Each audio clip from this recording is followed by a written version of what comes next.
Space around the abandoned sector was cold and quiet. Most ships avoided that area. Maps called it Dead Zone Delta. Stories said strange things happened, their ships vanishing, signals looping forever, and systems going dark without reason. But Ben didn't care. He was a human cargo pilot, and this shortcut would save him 3 days of travel. Just wanted to deliver his crates and get paid. His ship, the Silver Echo, was old but fast. Ben sat in the pilot's seat, legs stretched out, eyes half closed. Everything looked normal until the alarm blinked red on his dashboard. "What now?" he muttered, sitting up quickly. A signal. It wasn't just static or noise. It was a voice. "Please. Help. Please help. Don't leave me. Please." The message kept repeating, soft and shaky, like someone whispering through a broken speaker. Ben frowned. It wasn't human. The voice was female, but there was something different, like she had never spoken his language before. Her accent was strange, her tone desperate. He scanned the area. The signal was coming from a small moon orbiting a dead planet. No colonies, no cities, just rock and dust. Probably a trap, Ben said to himself. But something in the voice made him pause. It didn't sound fake. It sounded scared. "Alone. Just take a quick look," he said. Steering the ship toward the moon as the Silver Echo landed on the rocky surface, Ben kept one hand near his blaster. The air was thin, but the ship's suits would keep him breathing. He followed the signal deeper into a canyon, flashlight in hand. The rocks seemed untouched for years, maybe centuries. Ow. Then he saw a totted metal door hidden in the cliffside. It looked broken and old, half buried in sand. The signal was coming from inside. He pressed a button on his wrist and forced the door open. The air inside rushed out with a hiss. He stepped into a dark hallway, lights flickering weakly. "Hello?" he called out. No answer. He followed the corridor and found a small room with blinking consoles, a power cell humming weakly, and someone lying on the floor. A girl. At first he thought she was human, but her skin had a slight glow, and her hair was silver white. Her clothes were torn, her arms bruised, and one leg was badly burned. Her eyes fluttered open. They were violet, soft, tired, afraid. "You came," she whispered. Ben kneeled beside her. "Shh. Are you the one sending the message?" She nodded. Slowly. "Don't leave me. Please. I'll do anything. Just help me." "Who are you?" he asked. "Lyra," she said. "I ran. I escaped." "They'll come, please." She tried to stand but cried out in pain. Ben caught her before she fell. He looked around.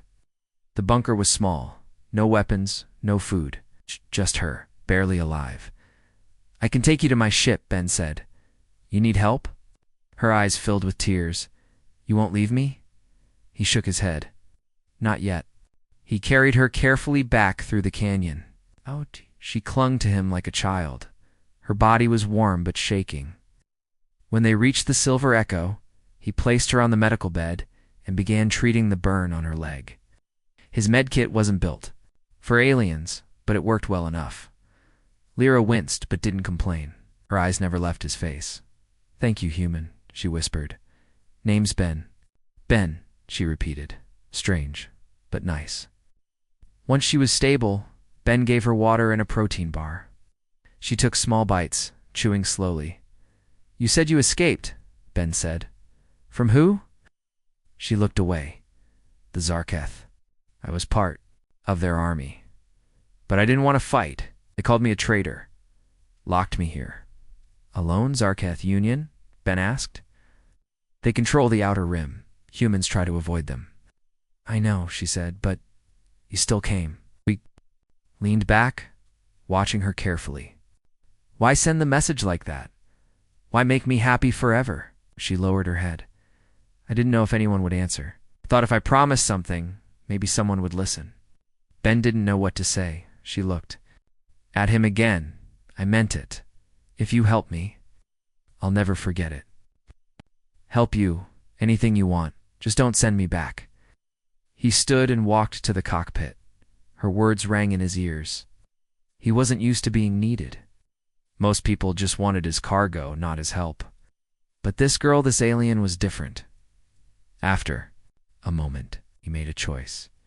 He turned the ship's engines back on and took off from the moon.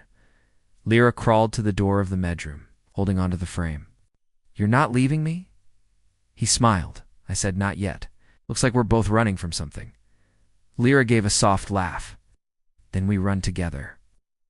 As the ship vanished into the stars, the old moon fell silent again. The signal stopped. The bunker was empty. The girl was safe for now, but somewhere far away, the Zarkith cruiser picked up a trail of energy. They knew someone had landed on that moon, and they were coming. The stars outside the window moved slowly as Ben's ship drifted through the outer edge of the system. Inside the Silver Echo, the mood was quiet but tense. Ben sat at the controls, eyes on the scanners. Lyra lay on the medical bed, resting but not asleep. Her leg was wrapped with bandages, and a soft blanket covered her. "You're sure they'll come after you?" Ben asked, not turning around. "Yes," Lyra said softly. "The Zarkith don't let anyone go. You escaped. Why not just hide?" "Forever?" She sat up slowly, wincing a little. "I didn't just escape. I took something." Ben turned his chair and faced her. "What did you take?" "Knowledge," she said. "I know things. Things they want buried. I used to be part of their inner circle." Before I started asking questions, Ben leaned forward. "What kind of questions? Why they destroy?" "Peaceful planets," Lyra said. "Why they experiment on weaker species? I wanted answers. They called me weak, disloyal, so I ran." "And what do you want from me?" Ben asked. "I'm just a delivery guy. You're human," she said. "And humans don't follow the Zarketh." Ben frowned. "You trust humans that much?" "Your people helped mine once," Lyra said. "You didn't ask for land or power. Just peace." I still remember the stories. Ben looked away. He didn't know what to say to that. "I'm not looking to be a hero," he said. "But I won't throw you out either," she smiled gently. "That's enough." Just then, the ship's scanner beeped. Ben checked the screen. A blip appeared behind them, small, fast, and gaining. "We've got company," he muttered. Smile vanished. "Zarkith Scout, they're tracking me." Ben started flipping switches. "Hang on." Pushed the ship into a sharp turn and activated the boosters. The Silver Echo shook but held together. Scout ship fired a warning shot blue energy. Lit up the side window. "They're not playing around," Ben said. "They never do," Lyra replied. "They won't stop until I'm dead or captured." "What's in your head that's worth all this?" Ben asked. "I know where they keep their war secrets," Lyra said. "A hidden data vault. If the galaxy sees what's in there, the Zarkith will fall." Ben's eyes narrowed. "That kind of secret could start a war, or stop one," she said. Ben pulled hard on the controls and shot the ship into an asteroid field. Sharp rocks floated in space, slowly spinning. It was dangerous, but it gave them cover. "Can your people fly in here?" Ben asked. "They're good," she said, "but not better than you." The Silver Echo weaved between the rocks. The scout ship followed, but one wrong move sent it crashing into a large asteroid. A small explosion lit up the darkness. Ben let out a breath. That bought us some time. Lyra looked at him with wonder. "You saved me again. Don't thank me yet," Ben said. "Where's that data vault?" "On a dead planet called Dravix," she said. Ow. "Only ruins remain now. But the vault is buried deep under storms and old machines." Ben stared at her. "You're asking me to take you into a Zarketh secret base?" "Yes," she said, "and I promise I won't let you regret it." Ben sighed. "I can already feel myself regretting it." Still, he plotted the course. As the ship moved through the stars, Ben gave Lyra more food and helped her walk around. She leaned on him, sometimes too long, but he didn't push her away. One night, as the stars passed by the window, Lyra sat across from him and asked, "Why are you really helping me?" Ben shrugged. "I don't know. Maybe I'm tired of running cargo. Maybe I wanted something different. I was ready to die in that bunker," she said quietly. "But you came. I thought no one would." Ben didn't answer. Instead, he looked out at the stars. "Well, now you've got a second chance. Don't waste it." She smiled. They traveled for 3 more days. Lyra's wounds healed slowly. She began moving on her own, fixing small systems in the ship, helping where she could. Ben started to trust her not fully, but more each day. When they finally reached Dravox, the planet looked like a giant brown ball wrapped in lightning. Clouds spun like tornadoes. Sharp winds flashed on the screen. "You sure it's down there?" Ben asked. "Yes," Lyra said. "Beneath the surface. Old tunnels." "Of course it is," Ben muttered. He activated the descent mode. The ship rattled and shook as they pushed through thick clouds. Sparks jumped across the hull. Alarms beeped. Lyra held onto the wall but didn't panic. "Almost there," Ben said. They landed in a large crater surrounded by broken towers and fallen machines. The place looked ancient, forgotten. Ben grabbed his gear. "Ready?" Lyra nodded. "This way." Together, they stepped out into the storm. Heavy suits kept them safe. Lyra led him through twisted metal and broken doors. Finally, they reached a sealed hatch half buried in dirt. "This is it," she said.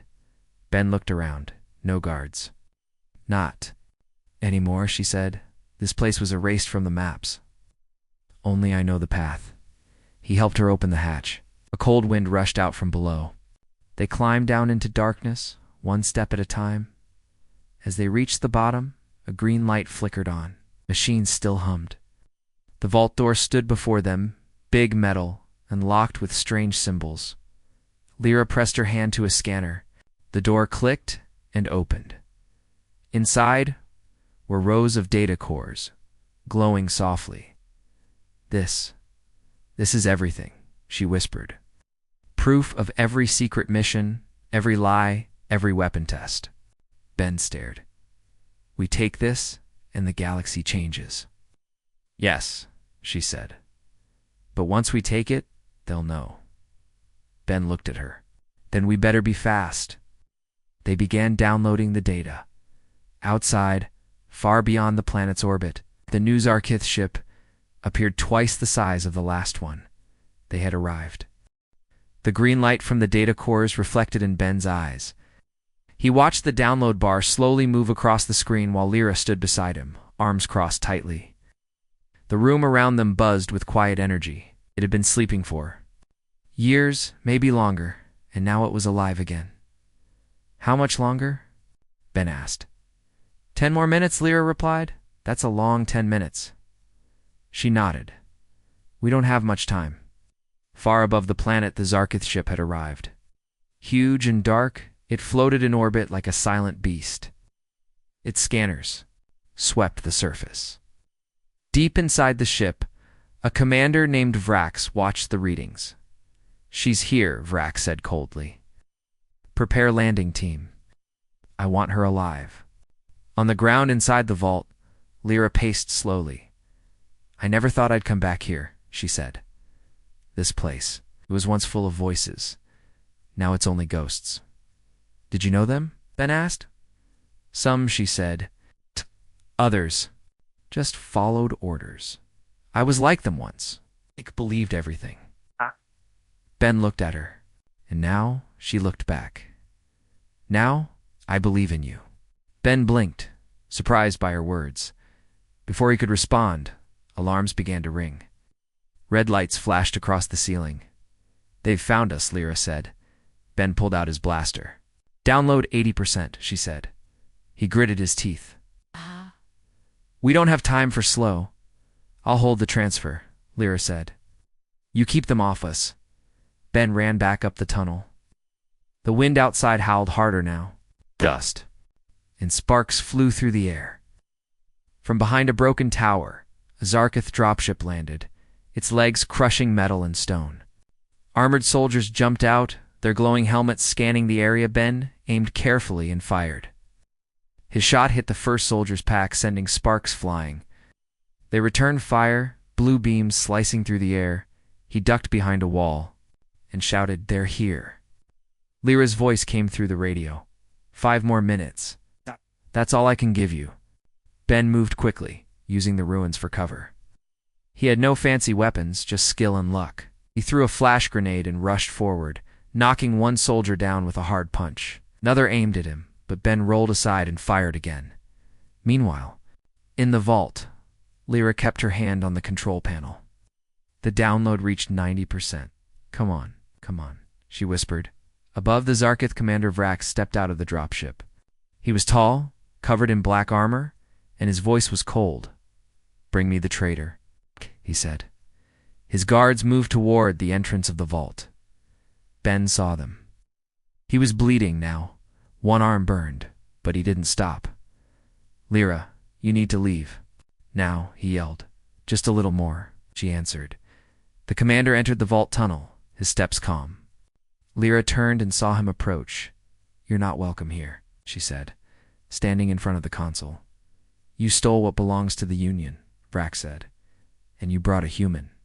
He saved me, she said. He'll die for it. Vrax stepped forward, but Lyra pressed a button. Flames shot out from the walls, creating a wall of fire between them. The download hit 100%. Got it? She shouted into the radio. Ben fought his way to the hatch. Move now. Lyra grabbed the data core and ran up the tunnel. Ben met her at the top, covering her as they made their way back to the ship. More soldiers chased them. Lasers flew past their heads. The Silver Echo was waiting, its door open, engines humming. They jumped in, and Ben hit the launch button. The ship rose fast. The Zarkith fired from the ground, but the ship dodged and spun into the clouds. Inside, Ben collapsed into the pilot's seat, breathing hard. We made it, he said. Lyra placed the data core in a safe compartment and leaned back. Barely, Ben looked at her bruised face and torn suit. You okay? She smiled weakly. I am, because of you. He looked away, trying to hide the way her words made his chest feel tight. Outside, storm still roared, but they broke through it. The ship reached space. Now what? Ben asked. We send this to the rebels, Lyra said. And then the galaxy changes. Ben nodded. And us. She looked at him. We're a part of that change now. Just then, the warning light flashed again. Great, Ben said. What now? Lyra looked at the scanner. They're chasing us. 2 ships. Ben hit the throttle. We can't outrun them for long. Lyra stood beside him. And we don't run. What do you mean? I know a place, she said. A rebel listening post. They can help us, if they still trust me. Do you trust them? Ben asked. I don't know, she said honestly. But I trust you. He stared at her for a moment, then changed. The course. Give me the coordinates. As the Silver Echo raced through the stars once again, chased by powerful enemies, the girl who once begged not to be left behind now sat strong, holding the key to a rebellion, and beside her, the human. Who answered her call wasn't just a pilot anymore. He was part of something bigger. The stars stretched ahead like bright lines as the Silver Echo flew faster than ever before. Ben kept his hands tight on the controls, his eyes locked on the radar. Behind them, 2 Zarketh warships were closing in. They weren't shooting yet, but they were gaining. Lyra sat beside him, typing fast on a console, sending out hidden messages. Are you sure they'll answer? Ben asked. I sent the signal using an old rebel code, Lyra said. If anyone is still alive on the other side, they'll hear it. And if they're not, then we'll die together, she said softly. Ben didn't reply. Silence filled the cabin, broken only by the sound of the engines and the steady beep of the scanner. As the chase continued through an asteroid field, Ben weaved between the rocks, using them to hide their path. You fly like you were born in space, Lyra said. I've made a lot of dangerous deliveries, Ben replied. Some people pay extra if you stay alive. I would have paid anything, she whispered. You already gave me enough trouble, he joked. He was trying to keep things light, but he couldn't ignore how close the warships were getting. After 2 hours of flying, a new signal blinked on the screen. It's them, Lyra said. Rebel Station Sigma 9. They're waiting for us. Location. She sent the coordinates. Ben turned the ship sharply. The Silver Echo dropped into a narrow space lane hidden inside a red gas cloud. The Zarkith ships followed, but slower. Their scanners were weaker inside the gas. We've got a few minutes, Ben said. But once They find the exit. They'll hit us hard. We only need 5, Lyra said. When they exited the gas cloud, a small moon came into view. It had no lights, no towers, nothing that looked alive. But Lyra pointed at a rocky hill, under there. She said, "That's where the station is." Ben landed the ship quickly and helped Lyra carry the data core. They rushed toward a small cave entrance.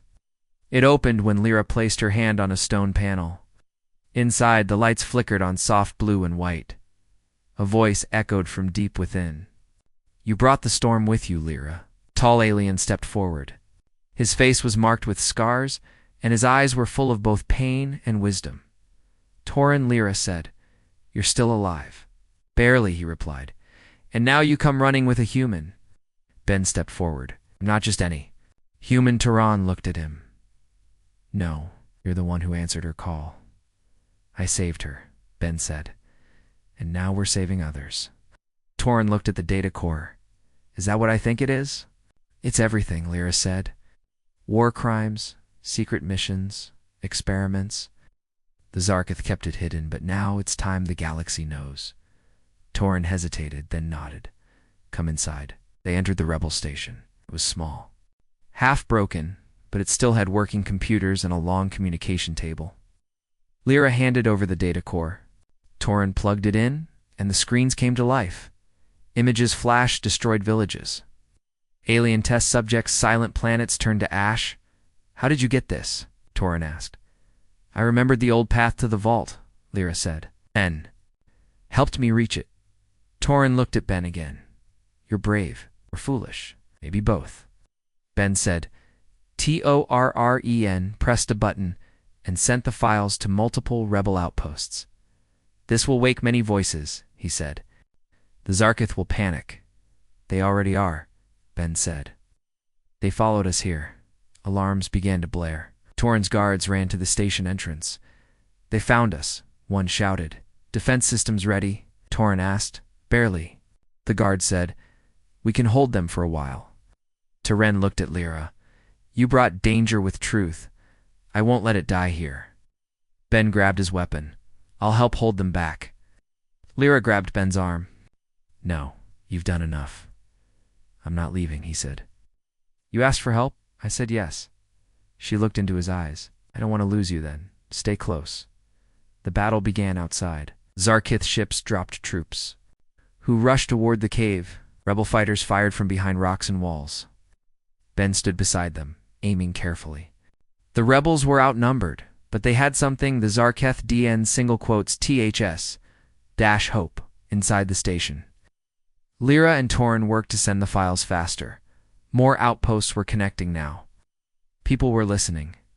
"If we get this to the Central Alliance," Torin said, "they might finally act." "They'll act," Lyra said, "when they see what's been hidden." Outside, Ben fought hard.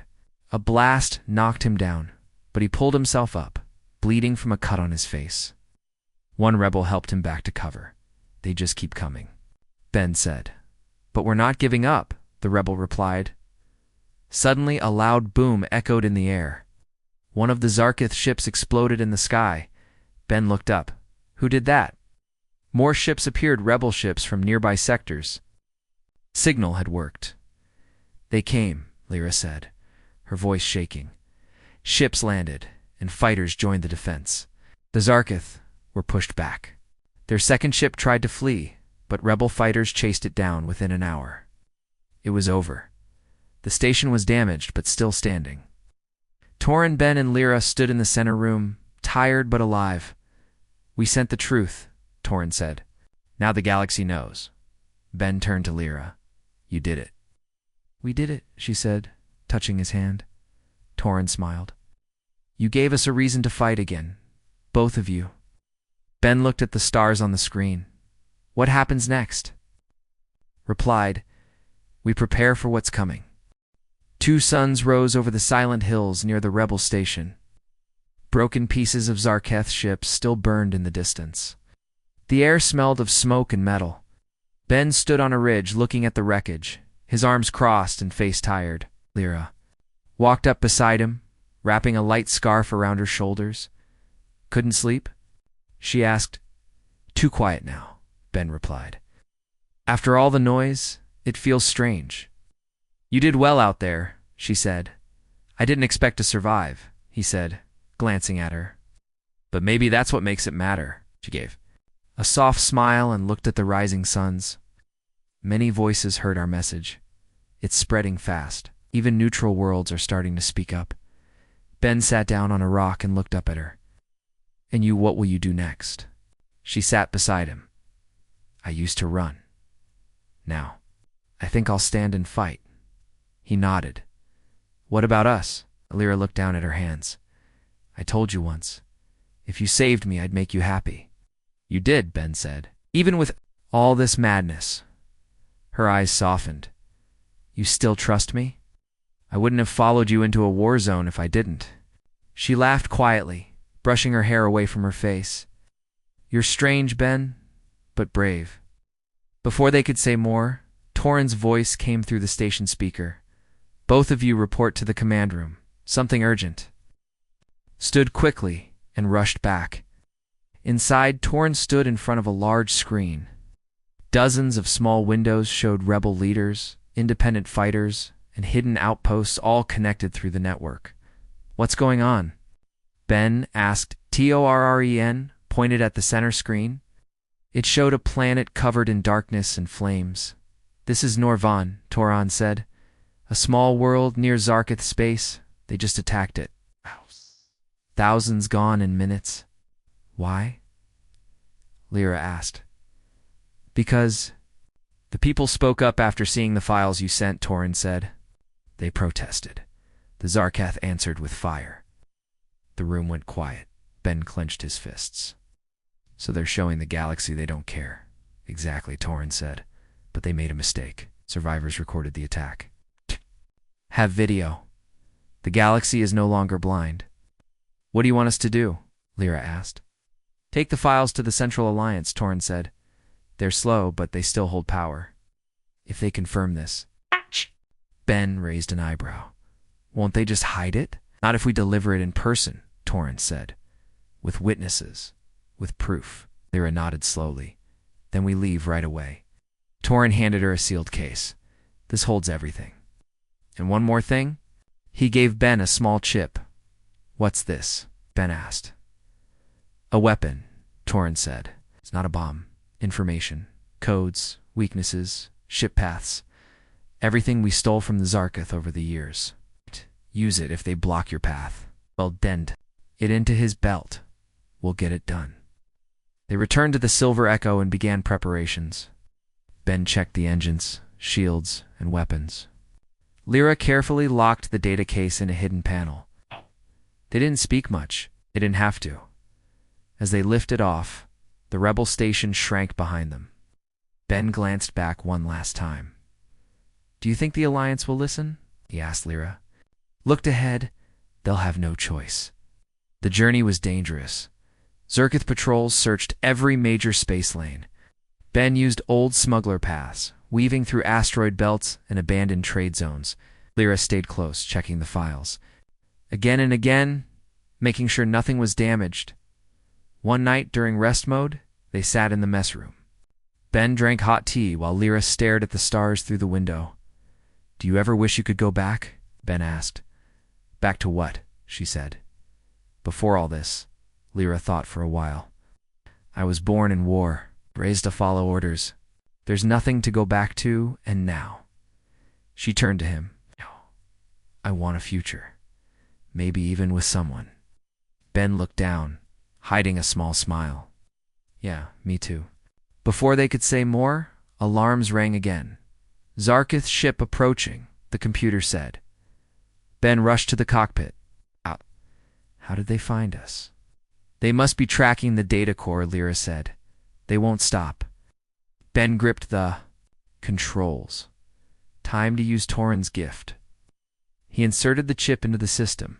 Suddenly, a path opened a hidden gate inside a gravity well. That'll get us close to the Alliance, Ben said. He turned the ship sharply and headed into the dark corridor between stars. The Zarketh followed, but the path was too narrow. One of their ships crashed into a drifting ice field. Only one followed them through. Inside the Silver Echo, sparks flew.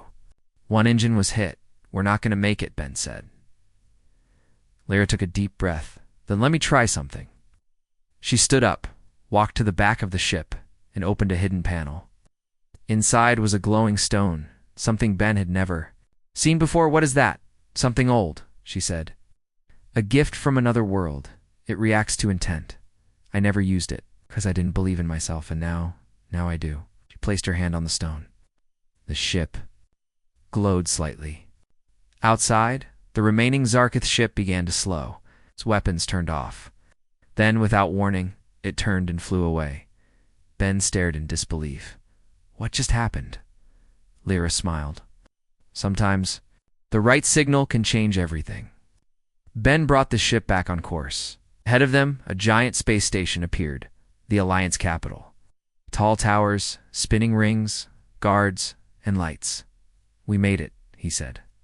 Lyra placed her hand on his, because we didn't give up. They landed the ship and walked toward the council hall, holding the proof that could shake the galaxy. Behind them, stars shimmered like quiet promises. The Alliance capital station floated like a metal crown in the middle of space. Ships of every kind circled it, from peaceful cargo haulers to war cruisers guarding the gates. Ben had never seen anything so big. His hands gripped the controls. As he guided the Silver Echo toward the landing bay, Lyra sat beside him, holding the locked case tightly. We'll go in together, Ben said. We finish this together, she replied. As they landed, uniformed guards surrounded the ship. Scanners passed over them. One of the officers, a tall woman with silver hair, stepped forward. Identify yourselves, she said. Ben showed his badge. Civilian transport. I'm here on urgent business. Lyra stepped up, her voice clear. We bring evidence of Zarkith war crimes. We request to speak with the Central Council. The officer studied Lyra's face. You're the traitor. I'm the witness, Lyra said, and I'm not alone anymore. After a short wait, they were led through shining halls filled with polished glass and glowing lights. The Central Council chamber was large, shaped like a dome, with seats rising in layers. Leaders from over 40 worlds sat inside. Some were human, most were not. As Ben and Lyra stepped into the center, whispers filled the air. She's from the Zarkith. Why is there a human with her? Is this another trick? A large alien with a soft blue face stood and spoke. State your purpose. Ben gave a nod to Lyra. She stepped forward and placed the case on a table. It opened. With a soft hiss, revealing the glowing data core. My name is Lyra, she said. I was raised by the Zarkith Union. I trained in their army. I believed their lies, until I saw what they did to innocent worlds. The room was silent. This data core holds proof, videos, orders, records, experiments on peaceful species. Destruction of colonies that only asked for freedom, including humans. She turned toward Ben. This man saved me, not because he had to, but because he chose to. And I promised him that if he helped me, I would never run again. Ben stepped beside her. I saw what they tried to hide. I helped her steal it, and now we're giving it to you. Not for power, not for reward, but because the galaxy deserves. The truth, the room remained quiet. One council member stood. This is serious. If the data is real, it could lead to war, another said, or it could end one. The lead speaker gave the order. Begin the review. Giant screens lit up. One by one, images played burned villages, sick children in cages, generals giving cruel orders, planets screaming into silence. Some leaders looked away, others watched with anger in their eyes. When the last video ended, no one spoke for a full minute. Then the blue-faced leader stood again. This evidence is true. It cannot be denied. We must act. An emergency vote began. Lights blinked across the chamber.